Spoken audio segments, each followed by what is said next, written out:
Para você que não entende nada sobre essa tão comentada guerra de Israel contra o Hamas, eu quero passar agora por 4.000 anos de história. Fica até o final desse vídeo e você, em alguns minutos, vai entender tudo e tirar as suas próprias conclusões. Noé, lá da Arca de Noé, gerou Sem, que gerou Terá, que foi pai de Abrão. Abrão e Terá saem da terra de Ur dos caldeus 2.000 anos antes de Cristo. Passam um tempo morando em Harã e Deus aparece a Abrão e diz: sai da tua terra, da tua parentela, da casa de teu pai e vai para uma terra que eu te mostrarei. Abrão chega em Canaã e Deus aparece novamente a ele e diz: a tua descendência darei essa terra para sempre. Abrão vive um tempo em Hebrom, ainda na terra de Canaã, e é por isso chamado de hebreu. Abrão e sua esposa Sarai não podiam ter filhos. Então, para tentar dar um jeitinho na promessa de Deus, Abrão se deita com Agar, uma escrava egípcia, e deles nasce Ismael. 13 anos depois, Deus aparece novamente a Abrão e reforça sobre a promessa da descendência possuir a terra prometida para sempre e não como estrangeiro. Nesse momento, Deus muda o nome de Abrão para Abraão e este mesmo solicita a Deus para que a promessa se cumpra com o filho Ismael. Deus rejeita o pedido de Abraão e diz que o filho através do qual a promessa se cumpriria seria o filho entre Abraão e Sara, sua esposa legítima. Milagrosamente, Deus visita Sara, Abraão e Sara têm um filho chamado Isaque. Agar, mãe de Ismael, briga com a mãe de Isaque, Sara. Agar é expulsa das terras de Abraão. Passa a vagar pelo deserto, enquanto Deus aparece a ela e a seu filho. Deus abençoa Ismael e diz que a sua descendência seria uma grande nação, mas que os seus descendentes brigariam para sempre entre os seus irmãos. De Ismael vêm os ismaelitas, povo que brigou com os judeus durante muito tempo. Isaque recebeu a herança de Abraão, passou o tempo, casou-se com Rebeca e tiveram 2 filhos, Esaú e Jacó. Esaú vendeu o seu direito de primogenitura, pois era o mais velho, ao seu irmão mais novo, Jacó, e então fugiu e foi morar junto a Ismael, seu tio. Casou-se com a filha de Ismael e os descendentes de Esaú e da filha de Ismael geraram os edomitas, povo que brigou com Israel durante muito tempo. Jacó recebe então a bênção da primogenitura, se encontra com Deus e Deus muda o seu nome de Jacó para Israel, porque ele lutou com Deus e o venceu, diz a Bíblia. De Abraão, Isaque e Jacó vem a descendência dos israelitas. De uma maneira muito simplista, é muito mais complexo do que isso, mas de uma maneira muito simplista, os filhos de Ismael e de Esaú geraram uma boa parte do povo árabe que nós conhecemos hoje. E de Jacó, ou Israel, vieram os judeus que nós conhecemos hoje. Jacó, ou Israel, teve 12 filhos que nós conhecemos como as 12 tribos de Israel. Quero destacar 2 aqui, José e Judá. Foi através de José que Jacó e todos os seus filhos vão morar no Egito. Antes de Jacó, ou Israel, morrer, ele dá a bênção final a todos os seus filhos. Judá recebe uma bênção especial. Ele diz que o cetro e o governo não se afastaria das suas mãos. Depois da morte de José, o povo de Israel é escravizado e oprimido no Egito por 400 anos. Então vamos rodar 1.600 anos assim. Vem Moisés, o libertador,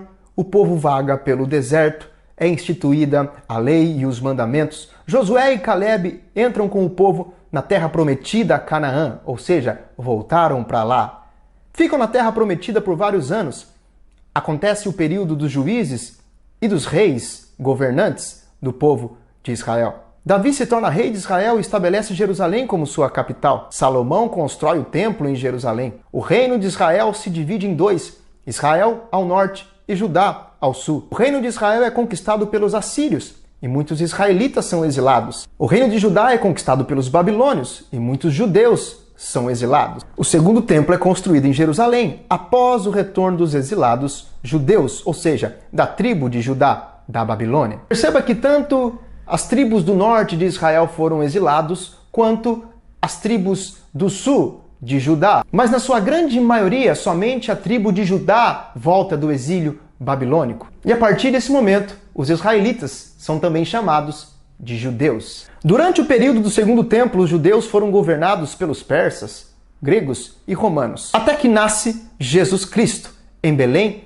da Judéia, uma parte central da terra de Canaã, que incluía a cidade de Jerusalém. Na época de Jesus, o domínio era romano. A terra de Canaã era basicamente conhecida agora como a província da Judéia, onde estavam os judeus. Ali moravam muitos judeus, entretanto, eram dominados pelo Império Romano. Em 70 d.C. ocorre uma revolta judaica contra os romanos e muitos judeus são espalhados pelo mundo, o que nós conhecemos como a primeira diáspora.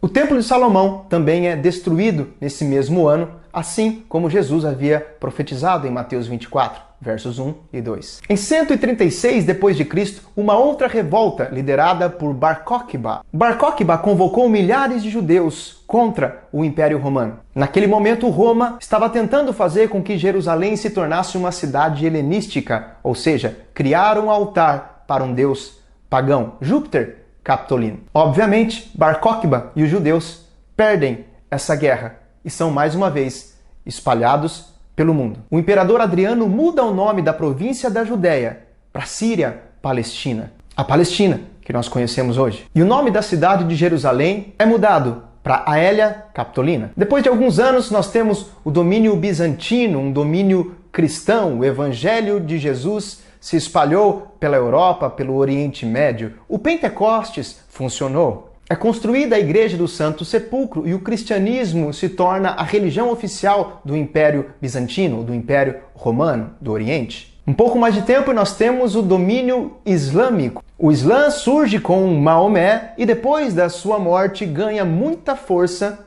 no Oriente Médio. E foi nesse período, no domínio islâmico, que é construído o Domo da Rocha e a Mesquita de Al-Aqsa. Os islâmicos são dominados depois de um tempo pelos cruzados. Os cruzados eram militares cristãos da Europa. O Papa Urbano II não aceitava a ideia de que a Terra Santa era dominada pelos islâmicos. E então, muitas cruzadas acontecem na região até o domínio efetivo dos cruzados. Depois de um tempo, os cruzados são dominados pelos mamelucos, um povo também islâmico, sultões do Egito. E os mamelucos, por sua vez, são dominados pelos turcos otomanos, também islâmicos. Os otomanos ficam de 1517 a 1917 depois de Cristo, dominando a região da Palestina. E é no final do domínio otomano, no final do século XIX, que aparece pela primeira vez o sionismo, o desejo do povo judeu de voltar à sua terra. Lembrando que eles estavam espalhados, na sua maioria, pelo mundo todo e sofrendo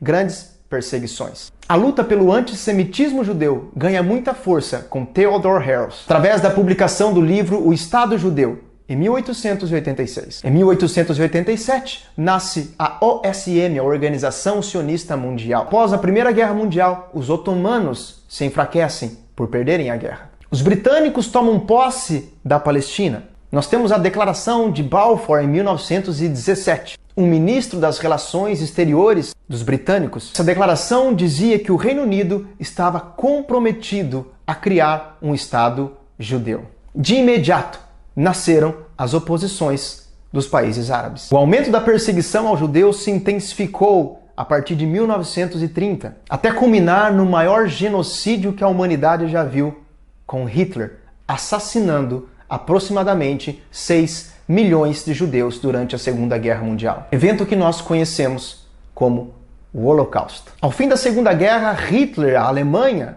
perde a guerra. Hitler se mata. E então é criada a Organização das Nações Unidas, com o intuito das nações se unirem e nunca mais deixarem acontecer uma guerra em proporções mundiais. O mundo se chocou tanto com as atrocidades de Hitler contra os judeus que em 1947 a ONU aprova o Plano de Partilha para a criação de um Estado judeu e de um Estado palestino. E nesse plano Israel ficaria com 54% da Palestina, os palestinos ficariam com 45% e Jerusalém seria de domínio internacional, nem de Israel e nem dos palestinos. Os britânicos ainda ficaram alguns meses na Palestina e quando retiraram as suas tropas, um dia depois, Israel declara a sua independência, criando o Estado de Israel em 14 de maio de 1948. Imediatamente, são atacados no dia seguinte por povos árabes. Uma guerra que durou aproximadamente um ano e foi desastrosa para os palestinos. Israel conquista agora 79% do território da Palestina e 750 mil palestinos são obrigados a abandonarem essas terras. Acredite você ou não, mas essa é uma grande profecia bíblica que se cumpre nos nossos tempos. A promessa que Deus estabeleceu a Abraão de que não seria estrangeiro, mas seria residente de um território, a antiga Canaã, e depois passou a ser Judeia, e hoje é a Palestina, ou hoje é o Estado de Israel. Depois de um tempo, em 1967, ocorre a Guerra dos 6 Dias, e Israel toma conta da Península do Sinai, da faixa de Gaza, da Cisjordânia e das colinas de Golã. Em 1973 ocorre a Guerra do Yom Kippur, no Dia do Perdão. Os árabes atacam Israel de surpresa e reconquistam a Península do Sinai e as colinas de Golã. Mas com a ajuda americana, Israel retoma esses territórios. Em 79 ocorre um acordo de paz, em que Israel devolve a Península do Sinai para o Egito e, em contrapartida, o Egito reconhece Israel como Estado soberano. Em 1987 surge o Hamas, uma organização que lutaria pela libertação da Palestina. Nesse mesmo ano nós temos a primeira intifada, tensões ali na faixa de Gaza, na Cisjordânia, entre Hamas e palestinos e soldados israelenses que estavam naqueles locais. Em 1993 nós temos um famoso acordo, o Acordo de Oslo, entre Yasser Arafat e Yitzhak Rabin, primeiro-ministro de Israel na época, obviamente intermediado pelos Estados Unidos, através do então presidente Bill Clinton. Nesse acordo, a faixa de Gaza e a Cisjordânia passam para domínio da autoridade palestina. Esses governantes ganham até o Prêmio Nobel da Paz em 1994. Na teoria, estava tudo muito lindo, mas na prática, na verdade, não. Ocorre então a segunda intifada do Hamas de 2000 a 2005. Homens e carros-bombas explodindo por toda a faixa de Gaza. Até que Israel decide, em 2005, por uma orientação política, retirar as suas tropas desse local. Vários conflitos e manifestações ocorreram de 2005 até hoje. Mas o conflito que aconteceu no dia 7 de outubro de 2023 é um conflito histórico. O ataque terrorista do Hamas contra Israel foi um dos mais, ou talvez o mais marcante para essa nação. São 4.000 anos de guerras e brigas e tensões desde Ismael e Isaac. Até hoje, árabes e judeus se degladiam. Obviamente que não são todos, mas de uma maneira geral, e principalmente os mais extremistas. A Palestina é um pedaço de terra dentro do qual judeus e palestinos, ou árabes, lutam por uma possessão cada vez maior. Pelo menos isso é o que nos contam. Mas se você acredita na Bíblia, sabe que não haverá paz, mesmo se os anseios territoriais dos dois lados forem atendidos. Porque existe uma questão espiritual muito mais forte sobre esse conflito. E um dia, quando pensarem em ter paz, Jesus disse: nesse momento, sobre vocês haverá repentina destruição. Somente após uma famosa guerra que está descrita no Apocalipse haverá paz para sempre. Essa guerra é a Guerra do Armagedon, que vai acontecer na nossa época, no nosso período aqui na Terra. A guerra em que os exércitos do Anticristo se voltam contra o povo de Israel, contra Jerusalém. E o Senhor Jesus Cristo, vindo nos ares, os destrói com a espada da sua boca e estabelece a paz lá em Israel, não só para o povo judeu, mas para todo aquele que um dia creu no seu nome. Árabes, judeus, índios, colonos, preto, branco, alemão, americano, russo, mulheres, homens, sem exceção. Todos viverão em paz, porque creram na salvação de Jesus Cristo.